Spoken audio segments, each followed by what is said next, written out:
நாங்கள் வெற்றியாளர் சங்கம் கண்டிப்பாக எந்த அளவுக்கு போராட்டம் நீங்க நடத்தினாலும் அதற்கு உறுதுணையாக தொடர்ந்து இருப்போம் என்பதை தெரிவித்துக் கொள்கிறோம்.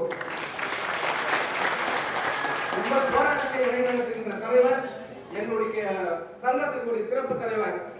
இப்ப சமீபத்தில் கூட அக்டோபர் 2 மிகப்பெரிய ஒரு காத்திருப்பு போராட்டத்தை நாங்கள் நடத்தவாக இருந்தோம்.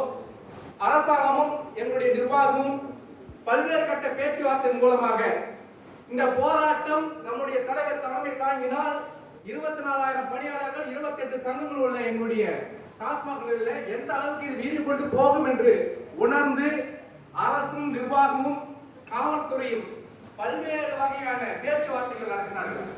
இதில் மட்டும் 22 ஆண்டு காலம் எங்களுக்கு இது மிகப்பெரிய அரிய ஒரு சாதனை நிகழ்த்துள்ளது. என்னவென்று சொன்னால் எங்களுடைய கோரிக்கைகள் பல கோரிக்கைகள் பல்வேறு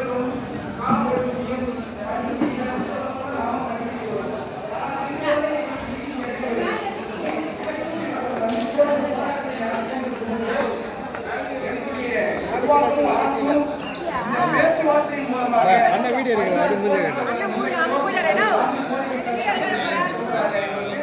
எழுத்துப்பூர்வமாக ஆணையாக நிர்வாகம் கொடுத்திருக்கிறது என்று சொன்னால் அது டாஸ்மாக் கிடைக்கிற ஒரு வெற்றியை விட எங்களை வழிநடத்துகின்ற தோழர் பாரதி அவர்கள் கிடைத்த வெற்றி என்றுதான் சொல்ல வேண்டும். ஏனென்று சொன்னால் நான் நிர்வாகத்தாலும் எங்களுடைய மேலாண்மை இயக்குநர் அவர்களை பல்வேறு நிலைகளில் என்னை தொடர்பு கொண்டு தனிமையில் கூட நான் போய் சந்தித்திருக்கிறேன். அவர் சொல்ற ஒரு விஷயம் என்னன்னு சொன்னால், உங்களுடைய தலைவர் ஒரு அற்புதமான தலைவர், இந்த காலத்திலும் இப்படி ஒரு தலைவர் கிடைப்பது ஒரு அரிது என்று சொன்னார். இது எதுக்கு இவரை எந்த புகழ் சொல்வதற்காக சொல்லவில்லை.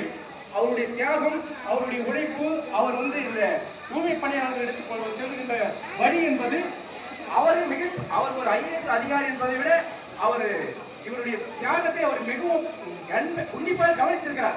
அதற்காக சொல்லுகிறேன். ஆகவே அவர் வழிநடத்துகின்ற சங்கம் நேர்மையான சங்கமாக இருக்கும். அவருக்கு எடுத்துக்கொண்டு போகிற கோரிக்கை நியாயமான கோரிக்கையாக இருக்கும் என்பதற்காகவே எங்களுடைய 16 கோரிக்கை 4 கோரிக்கை நிறைவேற்றி தருவதாக வாக்குறுதி கொடுத்து அதற்கு